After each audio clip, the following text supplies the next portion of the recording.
ಬ್ರಹ್ಮದೇವರ 100 ವರ್ಷದ ಆಯುರ್ಮಾನ ನಾರಾಯಣನ ಲೆಕ್ಕಾಚಾರದಲ್ಲಿ ರೆಪ್ಪೆ ಮಿಟಿಕಿಸುವ ಕಾಲವೂ ಅಲ್ಲ. ಯಾಕೆ?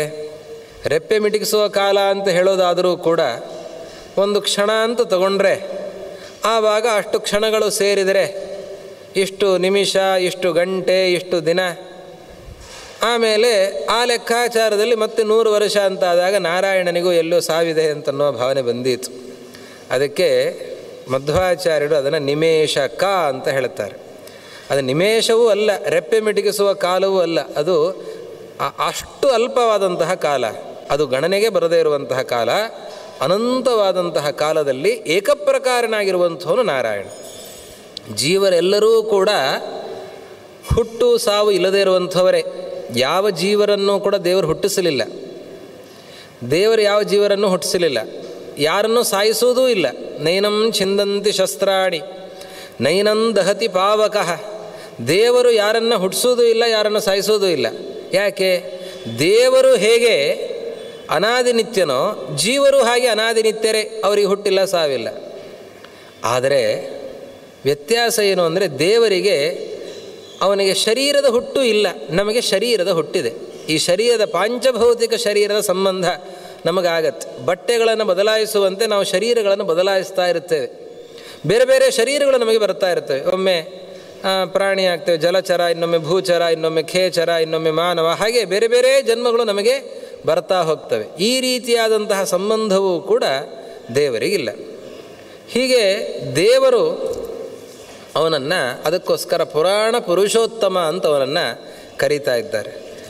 ಯಾವಾಗಲೂ ಕೂಡ ಏಕಪ್ರಕಾರವಾಗಿರುವಂಥವನು, ಅಂಥವನು ಅವನು ನಾರಾಯಣ ಅಂತ ಅವನನ್ನು ನಿರೂಪಣೆ ಮಾಡ್ತಾ, ಇಂತಹ ಈ ಪರಮಾತ್ಮನ ಆರಾಧನೆಯನ್ನು ಈ 4 ಯುಗಗಳಲ್ಲಿಯೂ ಕೂಡ ಮಾಡಬೇಕು.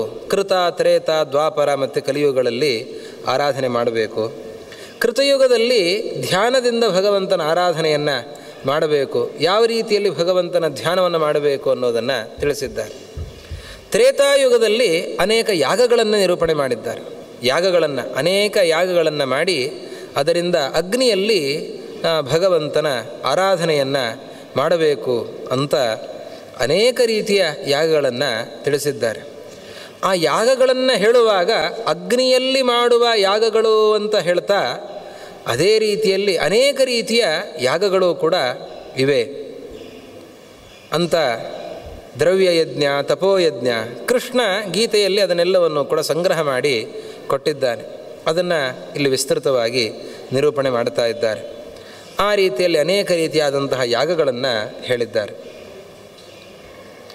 ಹೀಗೆ ಅದನ್ನು ಹೇಳ್ತಾ ನಂತರದಲ್ಲಿ ದ್ವಾಪರ ಯುಗದಲ್ಲಿ ಭಗವಂತನ ಆರಾಧನೆ, ಕಲಿಯುಗದಲ್ಲಿ ಭಗವಂತನ ಆರಾಧನೆ, ದ್ವಾಪರ ಯುಗದಲ್ಲಿ ಅರ್ಚನೆಯಿಂದ ಭಗವಂತನ ಆರಾಧನೆಯನ್ನು ಮಾಡಬೇಕಾದದ್ದು. ಅಲ್ಲಿ ಭಗವಂತನ ಅವತಾರಗಳು ಯಾವುದು, ಕೃತಯುಗದಲ್ಲಿ ಅವತಾರ ಯಾವುದು, ತ್ರೇತಾಯುಗದಲ್ಲಿ ಅವತಾರ ಯಾವುದು, ದ್ವಾಪರ ಯುಗದಲ್ಲಿ ಅವತಾರ ಯಾವುದು, ಅದನ್ನೆಲ್ಲವನ್ನು ಕೂಡ ಹೇಳುತ್ತಾರೆ. ಕಲಿಯುಗದಲ್ಲಿ ಭಗವಂತನ ಅವತಾರ ಇಲ್ಲ. ಕೃತ, ತ್ರೇತ, ದ್ವಾಪರಗಳಲ್ಲಿ ಭಗವಂತ ಅನೇಕ ಅವತಾರಗಳನ್ನು ಸ್ವೀಕಾರ ಮಾಡುತ್ತಾನೆ. ಕಲಿಯುಗದಲ್ಲಿ ಆಗುವಾಗ ಕೊನೆಯಲ್ಲಿ ಭಗವಂತ ಬರ್ತಾನೆ, ಕಲ್ಕಿ ನಾಮಕನಾಗಿ ಬರ್ತಾನೆ ಅಂತ ನಾವು ತಿಳಿದಿದ್ದೇವೆ. ಇಲ್ಲಿ ಆ ಕಾಲವನ್ನು ನಿರೂಪಣೆ ಮಾಡ್ತಾರೆ, ಕಲಿಯುಗದ ಕೊನೆಯ ಅವಸ್ಥೆ ಹೇಗಿರುತ್ತದೆ ಅಂತ. ಅಲ್ಲಿ ಹಿಂಸಾಸ್ತೇಯ ನೃತಂ ಮಾಯಾವಧಶ್ಚೈವ ತಪಸ್ವಿನಾಂ ಏತೇ ಸ್ವಭಾವಾ ಪುಷ್ಯಸ್ಯ ಸಾಧಯಂತಿ ಜತಾಃ ಪ್ರಜಾಃ. ಕಳ್ಳತನ, ಮೋಸ, ಹಿಂಸೆ, ಅದೇ ರೀತಿಯಲ್ಲಿ ಇದೆಲ್ಲವೂ ಕೂಡ ಅನ್ಯಾಯಗಳು ಎಲ್ಲವೂ ಕೂಡ ಕಲಿಯುಗದಲ್ಲಿ ತಾಂಡವ ಆಡ್ತಾ ಇರ್ತದೆ. ರೋಗಗಳು, ಅನೇಕ ರೀತಿಯಾದಂತಹ ರೋಗಗಳು ಸಂಧಿಕಾಲದಲ್ಲಿ ನಾವು ಸಾಕಷ್ಟನ್ನು ನೋಡ್ತಾ ಇದ್ದೇವೆ. ಇನ್ನು ಜಾಗತಿಕವಾಗಿ ಹಿಂಸೆಯನ್ನು ಕೊಡುವಂತಹ ರೋಗ ಬಂದು ಹೋಯ್ತು ಈಗ. ಆ ರೀತಿಯಲ್ಲಿ ಕಲವು ಪ್ರಮಾರಕೋ ರೋಗ ಸತತಂ ಚಾಪಿ ಕ್ಷುದ್ಭಯಂ, ಮೇಲಿಂದ ಮೇಲೆ ಅಂತಹ ರೋಗಗಳು ಆಗ್ತಾನೆ ಇರ್ತವೆ. ಈಗ ಈ ಕೊರೋನಾ ಸಂದರ್ಭದಲ್ಲಿ ಅದನ್ನೆಲ್ಲ ತಿಳಿಸಿದರು, ಯಾವ್ಯಾವ ಸಂದರ್ಭದಲ್ಲಿ ಎಂತೆಂತಹ ಜಾಗತಿಕ ರೋಗಗಳು ಉಂಟಾಗಿವೆ, ಲೋಕಕ್ಷಯವನ್ನು ಉಂಟು ಮಾಡುವಂಥ ರೋಗಗಳು ಉಂಟಾಗಿವೆ ಅಂತ. ಹಾಗೆ ಅಂತಹ ರೋಗಗಳು ಮೇಲಿಂದ ಮೇಲೆ ಕಲಿಯುಗದಲ್ಲಿ ಆಗ್ತವೆ. ಹಸಿವೆ ಭಯ, ಅನಾವೃಷ್ಟಿ ಭಯಂ, ಮಳೆ ಆಗೋದಿಲ್ಲ, ಬೆಳೆ ಚೆನ್ನಾಗಿ ಬೆಳೆಯಲ್ಲ ಅಂತನ್ನೋ ಭಯ. ನ ಪ್ರಮಾಣಂ ಸ್ಮೃತಶ್ಚಾಸ್ತಿ ಪುಷ್ಯೇ ಘೋರೇ ಯುಗೇ ಕಲವು. ಇನ್ನು ಬುದ್ಧಿ ಅತ್ಯಂತ ಕುಂಠಿತ ಆಗತ್ತೆ. ಹೇಳಿದ್ದು ಯಾವ ಮಾತಿನ ಮೇಲೂ ಕೂಡ ಯಾರಿಗೂ ಕೂಡ ವಿಶ್ವಾಸ ಇರೋದಿಲ್ಲ. ಗರ್ಭಸ್ಥೋ ಮ್ರಿಯತೆ ಕಶ್ಚಿತ್ ಯೌವನಸ್ಥಸ್ತಥಾಪರಃ. ಆಯುಷ್ಯ ಕ್ಷಯವನ್ನು ಹೊಂದುತ್ತಾ ಇದೆ. ಕೆಲವರು ಗರ್ಭದಲ್ಲಿರುವಾಗಲೇ ಮರಣವನ್ನು ಹೊಂದುತ್ತಾರೆ, ಕೆಲವರು ಚಿಕ್ಕ ಮಕ್ಕಳಾಗಿರುವಾಗಲೇ ಮರಣವನ್ನು ಹೊಂದುತ್ತಾರೆ, ಕೆಲವರು ತರುಣರಾಗಿದ್ದಾಗ ಮರಣವನ್ನು ಹೊಂದುತ್ತಾ ಇದ್ದಾರೆ. ಪ್ರಜೆಗಳಲ್ಲಿ ಯಾವಾಗಲೂ ಭಯ, ಆತಂಕಗಳು ಕಾಡ್ತಾ ಇರ್ತವೆ, ಹಿಂಸೆಗಳು ನಡೀತಾ ಇರ್ತವೆ.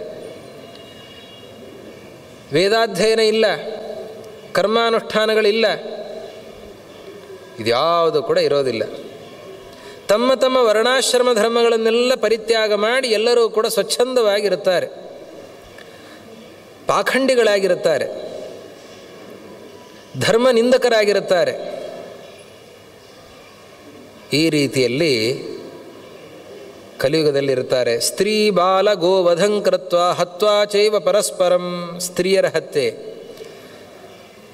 ಚಿಕ್ಕ ಚಿಕ್ಕ ಮಕ್ಕಳ ಹತ್ಯೆ, ಗೋಹತ್ಯೆ, ಇದೆಲ್ಲವೂ ಕೂಡ ಹೆಚ್ಚಿನ ಸಂಖ್ಯೆಯಲ್ಲಿ ನಡೀತದೆ ಅಂತ.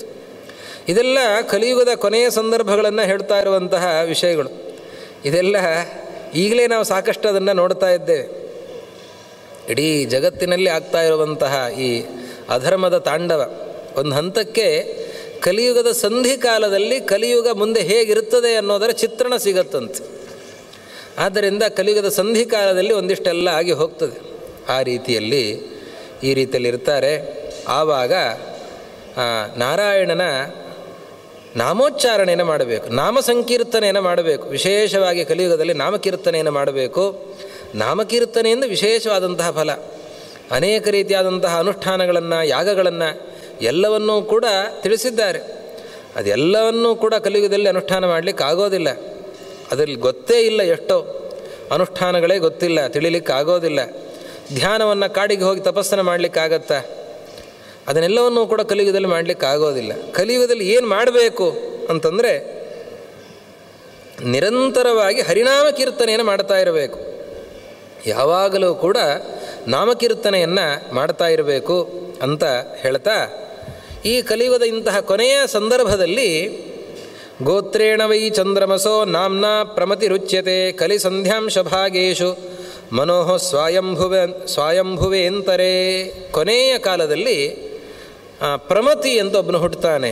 ಚಂದ್ರವಂಶದಲ್ಲಿ ಒಬ್ಬ ಬ್ರಾಹ್ಮಣನ ಕುಲದಲ್ಲಿ ಪರಮಾತ್ಮ ಅವತಾರ ಮಾಡ್ತಾ ಇದ್ದಾನೆ.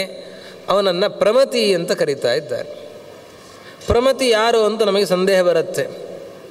ಪೂರ್ವಜನ್ಮನಿ ವಿಷ್ಣುಶ್ಚ ಪ್ರಮತಿರ್ನಾಮ ವೀರ್ಯವಾನ್. ಅದಕ್ಕೆ ಮತ್ಸ್ಯ ಅದರ ವಿವರಣೆಯನ್ನು ಮಾಡ್ತಾ ಇದ್ದಾನೆ. ಹಿಂದೆ ವಿಷ್ಣು ಆದವನೇ ಈಗ ಪ್ರಮತಿಯಾಗಿ ಬರುತ್ತಾ ಇದ್ದಾನೆ ಅಂದರೆ ಪರಮಾತ್ಮನದ್ದೇ ಅವತಾರ. ಕಲ್ಕಿಯನ್ನು ಪ್ರಮತಿ ಅಂತ ಕರೀತಾ ಇದ್ದಾರೆ.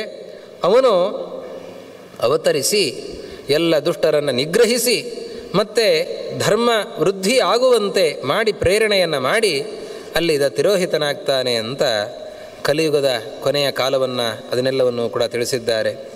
ಹೀಗೆ ಅದನ್ನೆಲ್ಲವನ್ನು ಕೂಡ ನಿರೂಪಣೆ ಮಾಡಿ ಎಲ್ಲ ಧರ್ಮಗಳ ನಿರೂಪಣೆಯನ್ನು, ಶ್ರುತ್ಯುಕ್ತವಾದ ಧರ್ಮಗಳು, ಸ್ಮೃತ್ಯುಕ್ತವಾದ ಧರ್ಮಗಳು, ಅದನ್ನೆಲ್ಲವನ್ನು ಕೂಡ ನಿರೂಪಣೆ ಮಾಡಿದ್ದಾರೆ. ಧರ್ಮೇತಿ ಧಾರಣೆ ಧಾತು ಮಹತ್ವೇ ಚೈವ ಉಚ್ಯತೆ. ಧಾರಣ ಯಾವುದು ನಮ್ಮನ್ನು ಹೊರತದೋ ಅದನ್ನು ಧರ್ಮ ಅಂತ ಕರೀತಾ ಇದ್ದಾರೆ. ಆದ್ದರಿಂದ ನಾವು ಧರ್ಮಾನುಷ್ಠಾನವನ್ನು ಮಾಡಬೇಕು ಅಂತ ಹೇಳ್ತಾ ಅನೇಕ ರೀತಿಯಾದಂತಹ ಧರ್ಮಗಳ ನಿರೂಪಣೆಯನ್ನು ಮಾಡಿದ್ದಾರೆ. ಶ್ರುತಿ ಸ್ಮೃತಿ ವಿಹಿತವಾದ ಕರ್ಮಾನುಷ್ಠಾನಗಳನ್ನು, ಶೌಚ ಆಚಾರಗಳನ್ನು ಪಾಲಿಸ್ತಾ ವರ್ಣ ಆಶ್ರಮಗಳಿಗೆ ವಿಹಿತವಾದ ಎಲ್ಲ ಕರ್ಮಗಳನ್ನು ಕೂಡ ಮಾಡಬೇಕು ಅಂತ ಅದನ್ನು ನಿರೂಪಣೆ ಮಾಡಿದ್ದಾರೆ. ಹೀಗೆ ಇದನ್ನೆಲ್ಲವನ್ನು ಕೂಡ ತಿಳಿಸ್ತಾ ನಂತರದಲ್ಲಿ ತಾರಕಾಸುರ ಸಂಹಾರದ ಪ್ರಸಂಗ. ತಾರಕಾಸುರ ಒಬ್ಬ ಬಂದಿದ್ದಾನೆ. ಅಲ್ಲಿ ತ್ರಿಪುರರಲ್ಲಿ ಅಲ್ಲಿ ವಿದ್ಯುನ್ಮಾಲಿ, ತಾರಕ ಮತ್ತು ಮಯ 3 ಜನ ಇದ್ದಾರೆ. ಆ ತಾರಕಾಸುರನ ಸಂಹಾರ ಆಗಿದೆ. ಇನ್ನೊಬ್ಬ ತಾರಕಾಸುರ ಅವನನ್ನು ಸ್ಕಂದ ಸಂಹಾರ ಮಾಡ್ತಾ ಇದ್ದಾನೆ. ಕುಮಾರ, ಸ್ಕಂದ, ಷಣ್ಮುಖ, ಕಾಮ ಅಂತ ಅನೇಕ ನಾಮಗಳಿಂದ ಅವನನ್ನು ಕರೀತಾ ಇದ್ದಾರೆ. ಶರವಣ ಅಂತ ಕರೀತಾರೆ. ಎಲ್ಲ ನಾಮಗಳು ಕೂಡ ಅವನದ್ದೇ. ಅವನ ಉತ್ಪತ್ತಿಯನ್ನು ತಿಳಿಸ್ತಾ ಅವನು ತಾರಕಾಸುರನ ಸಂಹಾರ ಮಾಡಿದಂತಹ ಪ್ರಸಂಗವನ್ನು ಮತ್ಸ್ಯಪುರಾಣ ವಿಸ್ತೃತವಾಗಿ ತಿಳಿಸಿಕೊಡ್ತಾ ಇದೆ. ಈ ತಾರಕಾಸುರ ಹೇಗೆ ಹುಟ್ಟಿದ್ದಾನೆ ಆ ಕಥೆಯನ್ನು ಹೇಳುತ್ತಾರೆ. ದಿತಿದೇವಿ ಹಿರಣ್ಯಕಶಿಪು, ಹಿರಣ್ಯಾಕ್ಷ ಅನ್ನೋ ಮಕ್ಕಳನ್ನು ಪಡೆದಿದ್ದಾಳೆ. ಆ ಹಿರಣ್ಯಕಶಿಪುವನ್ನು ನರಸಿಂಹನಾಗಿ ಪರಮಾತ್ಮ ಸಂಹಾರ ಮಾಡಿದ. ಹಿರಣ್ಯಾಕ್ಷನನ್ನು ಪರಮಾತ್ಮ ವರಾಹನಾಗಿ ಸಂಹಾರ ಮಾಡಿದ್ದಾನೆ. ಆ ಹಿರಣ್ಯಕಶಿಪುವಿನ ಸಂಹಾರದ ಪ್ರಸಂಗವನ್ನು ಕೂಡ ಸಂಕ್ಷಿಪ್ತವಾಗಿ ಮತ್ಸ್ಯಪುರಾಣ ತಿಳಿಸುತ್ತೆ. ನರಸಿಂಹ ಅವತಾರವನ್ನು ತಿಳಿಸ್ತಾ ಇದೆ. ನರಸಿಂಹ ಅವತಾರ ಮಾಡಿದ ಪ್ರಸಂಗ, ದೇವತೆಗಳು ಅವನನ್ನು ಸ್ತೋತ್ರ ಮಾಡಿದ್ದು, ಸಭೆಯಿಂದ ಪರಮಾತ್ಮ ಪ್ರಕಟನಾದ ಅಂತ ಹೇಳುತ್ತಾರೆ. ಪ್ರಹ್ಲಾದನಿಗೆ ಕೊಟ್ಟ ಉಪಟಳಗಳು ಅದು ಯಾವುದರ ವರ್ಣನೆ ಇಲ್ಲಿ ಹೆಚ್ಚಿಲ್ಲ. ಪ್ರಹ್ಲಾದ ಮಾಡಿದ ಸ್ತೋತ್ರವನ್ನು ನಿರೂಪಣೆ ಮಾಡ್ತಾ ಇದೆ. ಬ್ರಹ್ಮದೇವರು ಮಾಡಿದ ಸ್ತೋತ್ರ. ಆ ರೀತಿಯಲ್ಲಿ ನರಸಿಂಹ ಬಂದು ಆ ಹಿರಣ್ಯಕಶಿಪುವನ್ನು ಸಂಹಾರ ಮಾಡಿದ್ದಾನೆ. ವರಾಹ ಹಿರಣ್ಯಾಕ್ಷನ ಸಂಹಾರವನ್ನು ಮಾಡಿದ್ದಾನೆ.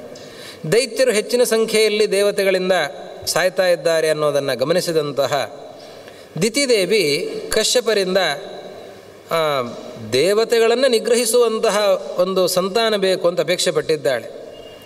ಆವಾಗ ಕಶ್ಯಪರು ಒಂದು ವ್ರತವನ್ನು ಅನುಷ್ಠಾನ ಮಾಡೋದಕ್ಕೆ ಅಂತ ಹೇಳಿದ್ದಾರೆ. ವ್ರತಾನುಷ್ಠಾನವನ್ನು ಮಾಡಿದ್ದಾಳೆ. ಅದರ ಬಗ್ಗೆ ಹಿಂದೆ ಬಂದಿದೆ. ಮರುದ್ದೇವತೆಗಳ ಉತ್ಪತ್ತಿಯ ಪ್ರಸಂಗ. ಮತ್ತೊಮ್ಮೆ ಅದರ ನಿರೂಪಣೆಯನ್ನು ಸಂಕ್ಷಿಪ್ತವಾಗಿ ಮಾಡುತ್ತಾ, ದಿತಿದೇವಿ ಗರ್ಭಧಾರಣೆಯನ್ನು ಮಾಡಿರುವಾಗ ಅವಳು ವ್ರತ ಇನ್ನೇನು ಸಮಾಪ್ತಿ ಆಗ್ತಾ ಇದೆ ಅಂತನ್ನುವಾಗ ಅವಳು ಅಕಾಲದಲ್ಲಿ ಅಶುಚಿಯಾಗಿ ಕಾಲು ತೊಳೆಯದೇನೆ ನಿದ್ರೆಗೆ ಹೋಗಿದ್ದಾಳೆ. ಇಂದ್ರದೇವರು ಗರ್ಭಪ್ರವೇಶವನ್ನು ಮಾಡಿ ಅಲ್ಲಿರುವಂತಹ ಗರ್ಭವನ್ನು ವಜ್ರಾಯುಧದಿಂದ 7 ಭಾಗವನ್ನಾಗಿ ಮಾಡಿದ್ದಾರೆ.